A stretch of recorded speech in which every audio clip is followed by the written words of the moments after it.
the mailman, a nice man. His squeaky shoes bring you good news. Everything is better everywhere. Rain or shine, he always wears. All right, here we go. Schnozzolamail. This is some Schnozzolamail for the crumb bombs. I've got here another wonderful offering from Fantagraphics. Thank you so much. Normally, I actually have I present these in the packaging, and it's very much my first glimpse of the work. But this one came a little late and came in one of these Canada Post sorry we f***ed up your package baggies. So I had to open it right away and make sure that it wasn't damaged. But it wasn't. Only the packaging was damaged. So kudos to Fantagraphics for properly packaging their books, that the post office can treat them like like a piece of shit and kick them around like at the beginning of Ace Ventura, and the books still arrive in immaculate condition. Yeah, so I had to open this one in advance. Also, it was very late getting here because of all of the shenanigans with Canada Post. But it's here now, and we're going to look at it. So, Art and Beauty, drawings by R. Crumb. Now, again, the point of this show is to be kind of a first look, but this is a work that's already been released. So, the first book came out in, I think, 1996. My copy's a little bent up. It's also bigger than the other two copies, and it was put out by Kitchen Sink. And it looks great. And then he released two more volumes, one in, I think, 2003, and one in 2016. As well, there is a collection put out that looks very similar to this collection. I imagine it actually inspired this collection somewhat, which is put out by David Zwirner Books. And when I actually bought these, I wanted to buy the book copy, which collected all three, but they were all out of print at the time, and the book copy cost more than to buy all three of these first printings that were in nicer condition than when I got them. But this book is only $29.99. So at this point, it actually would be cheaper to buy this beautiful book copy. And I strongly recommend that. I would prefer the book to these floppies. I know some collectors prefer. So, Art and Beauty collects all three volumes. It opens with an introduction by Paul Morris. Who's Paul Morris? I don't know. He's a fine art guy. This is him right there. So obviously he's coming in to put the work in the context of fine art. So Art and Beauty magazine, this is Crumb sort of at his most respectable. And basically it's a collection of mostly figure drawings, and with some text added in, sort of describing the figure or the image that's being presented, and then usually quotes from various artists and thinkers throughout time. But the concept is based on a sort of genre of magazines that existed in the mid-1920s. So, in fact, Art and Beauty magazine, that name is directly taken, and not just the name, but also the logo, is directly taken from Art and Beauty magazine that came out in 1925. And it's very similar. I'll try to flash some examples on the screen. They're quite rare. It's hard to get a good glimpse of them. I've never actually held one in my hands. But there's a bunch of them. There was Art and Beauty magazine, Art's Monthly Pictorial, Art Lovers, Art Classic. There's one called just Art Magazine, and that one actually has some not just sort of figures, but also like cartooning and design and stuff. And the whole idea is that the magazines would be for artists and, art students and appreciators of art to sort of use as like reference and inspiration. But there was always like a kind of subtext that they were also kind of a way to get around pornography laws, because they're often making appeals within the book saying like, okay, yes, there's a lot of nude women here, but if you're not an artist or an art student, please try to appreciate the efforts of the models. They're not posing for salacious purposes. They're posing out of a true appreciation of art and beauty, and that's how the magazine should be read. I don't know what percentage of readers were actually artists and art students, and which percentage were masturbators, shall we say. But let's take a look. So this starts, it's got the cover here. Obviously it has to be slightly smaller than this. That's fine. And this looks great. The printing's nice. This is nice paper. It's not reflective.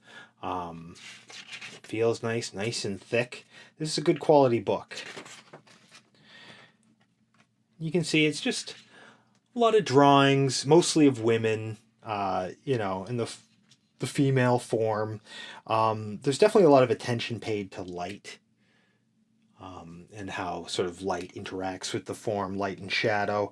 And then they often have these sort of descriptions of the scene, or like accompanying text. Like this one says, taken under specific conditions of light and shade, this study is a demonstration of the striking tonal effects that may be obtained by camera, pen, or brush when bright sunlight is filtered through leafy foliage onto the gorgeously curvaceous limbs of a lovely model. Like I said, this is Crumb at his most respectable.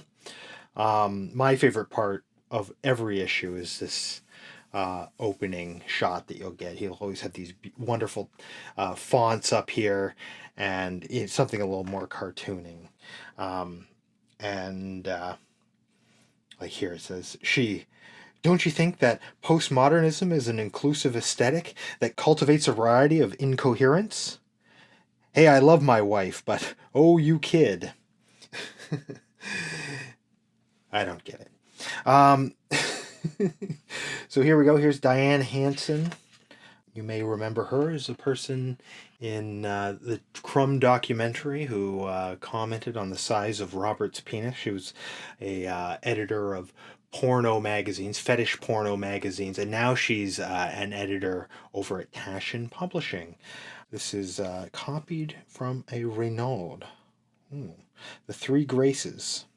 I'm pretty sure this is Carol Vinson. We'll see a lot of Carol and a lot of Aileen in here. Some of these drawings, like you'll see, this is taken from a photograph.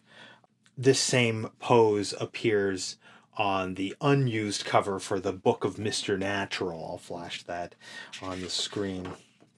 Just, okay, so there is some connotation with this pose, but I mean, just look at some of the light on here. He's really showing off, and he's mostly drawing from photos. Occasionally you'll see where he draws from from life, and often they'll mention that.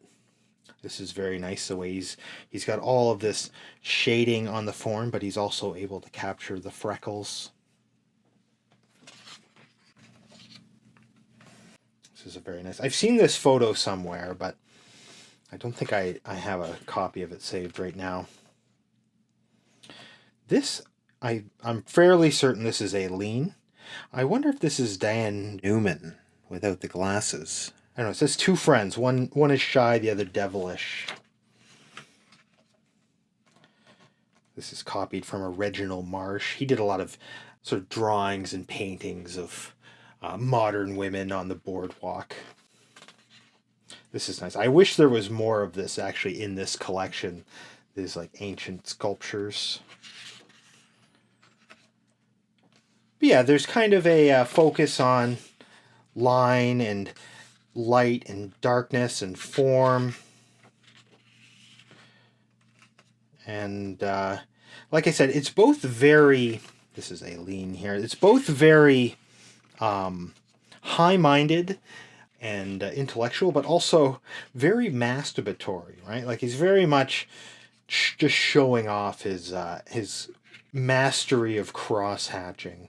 I think this is also Carol Vinson. Carol Vinson is one of Crumb's longtime girlfriends. Probably his most significant partner after Aileen. I mean, maybe now his most significant. So now we're on to issue 2. Is in here. This is good. They've got the covers matching the colors. Honestly, I think, see, like, look, this one's actually slightly bigger. So overall, I think you get more product by square inch. But also, I think this print looks nicer than this.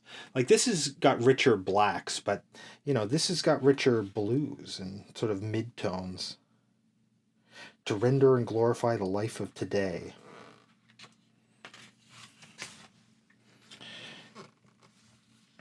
So this has got to be Joyce, what's her name? Joyce Brabner?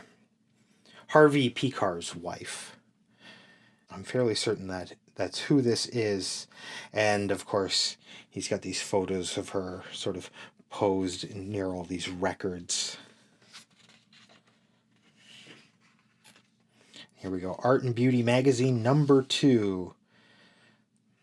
He brought her up to his studio to show her his etchings. She, my God, you're obsessed. He, a thing of beauty is a joy forever. Oh, this guy, he looks almost like he's in a straitjacket. So these drawings here of the woman in the shirt with her bare butt out. This is some girlfriend that he had, and she appears in, I think, I'm Grateful, and other places too. He's gone back to this drawing quite a lot. Calling all connoisseurs. So you've got a nice editorial. This is just, even all this lettering, it's just such a joy to see all the hand lettering, all of Crumb's hand lettering. This is the image on the cover. A lot of women in sports. Somewhere I have the photo of this. If I can find it, I'll put it up. This is really quite something, the way he's kind of captured the action and the leg up and the crowd.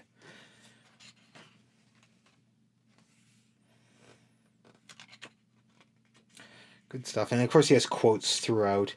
You've got quotes by Harvey Kurtzman. People ask me why I draw. My answer is always pretty much the same. I do it because my stomach keeps getting hungry and I need to make a living. And then down here he's got Cezanne saying, the artist must scorn all judgment that is not based off an intelligent observation of character. Who's this? Oh, here we go. Vincent van Gogh. Never a day without a line. A lot of just like inspiring quotes, you know. It's to glorify the life of today, to uplift and enlighten. I think there's some other good sayings. Some more athletic babes. Speaking of athletic babes, we've got Aileen here. The model studies herself, so the artist studies the model and presents her lovely posterior for the admiration of all posterity. Ain't that the truth?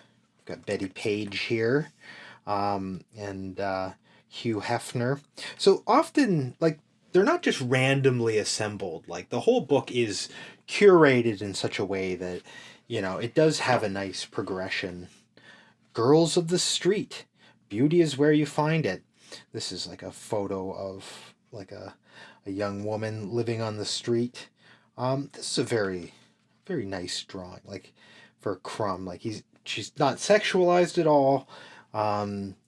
You know, but she's also presented as like, you know, as beautiful. And you know, the text, you know, has some heart to it. A lot of sympathy. These are kind of like ethnographic kind of studies. In contrast, here's that woman with the skirt that keeps riding up, and like this is a nice composition. And then all throughout here, it's like you've got like a line kind of talking about the image, and then he's got all of these great quotes. And I think it shows that like Crumb really does, appreciate the arts, even the fine arts. Like, I don't think he has a lot of appreciation other than how it's benefited him financially for the more fine art industry of fine arts. But, he definitely has a, an appreciation of the arts regardless. This is definitely Carol Vincent. You always recognize her by this gap in her teeth. Some nice poses.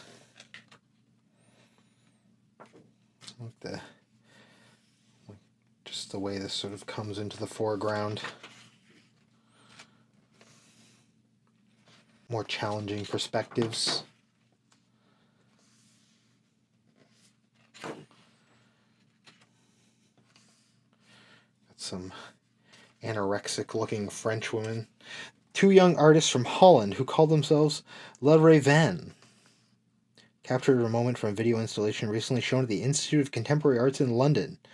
A far cry from the robust female aesthetic normally preferred by the editor of this magazine. I wonder if I can find this photo and put it up, because I bet you, like, they look pretty sickly here, but I bet you they don't quite look that sickly in real life. There we go. And then we've got Volume 3. This is the most recent one from, this is 2015. I think the copyright's 2016. We can compare again. Basically the same trade-off. This one's a little bigger. Those really low values are, a little less rich than this, but also this is not reflective, and the yellow of this is much nicer. And this design too, like Art and Beauty magazine, the way they would have the numbers in this, the little quote on the cover, this is all very much like those sort of 1920s art books I was talking about. This is Eden Brower, who we mentioned on the last episode of Canonically Crumb. That's R. Crumb Still Hates Donald Trump. She's in a band with Robert. Is it the East River String Band? I think that's what it's called. I'll make sure to put it up. I always mix it up with some other spot in New York. I definitely have photos of this. This is some just like really athletic gym rat, I guess. You can imagine that he really liked getting the perspective on this gymnastics across her ass here. Here, this is drawn from life, posed by a paid model. You can really see the difference in lines. For one, he's drawing with a brush here, I think. Almost certainly. Or if at least he's not drawing with a brush, then he's drawing with some like really noodly nib. I guess it could be. It's probably a brush. But it's a lot more lively, I think. It doesn't quite have the sort of rich photographic quality of the stuff he does from photos, but there definitely is something interesting to be seen in drawing from a live model. Because a photo really kind of flattens it out, takes care of all the perspective for you, whereas like when you're drawing from life, you've got to kind of both draw what you see, but also make it two-dimensional. This girl at the beach here. An excellent study of light and shadow. Here's another one. Here's a drawing of Aileen drawn from life. It's just not quite as refined as you get from his photo work. Here's a good Salvador Dali quote. "It's through the arse that life's greatest mysteries can be fathomed."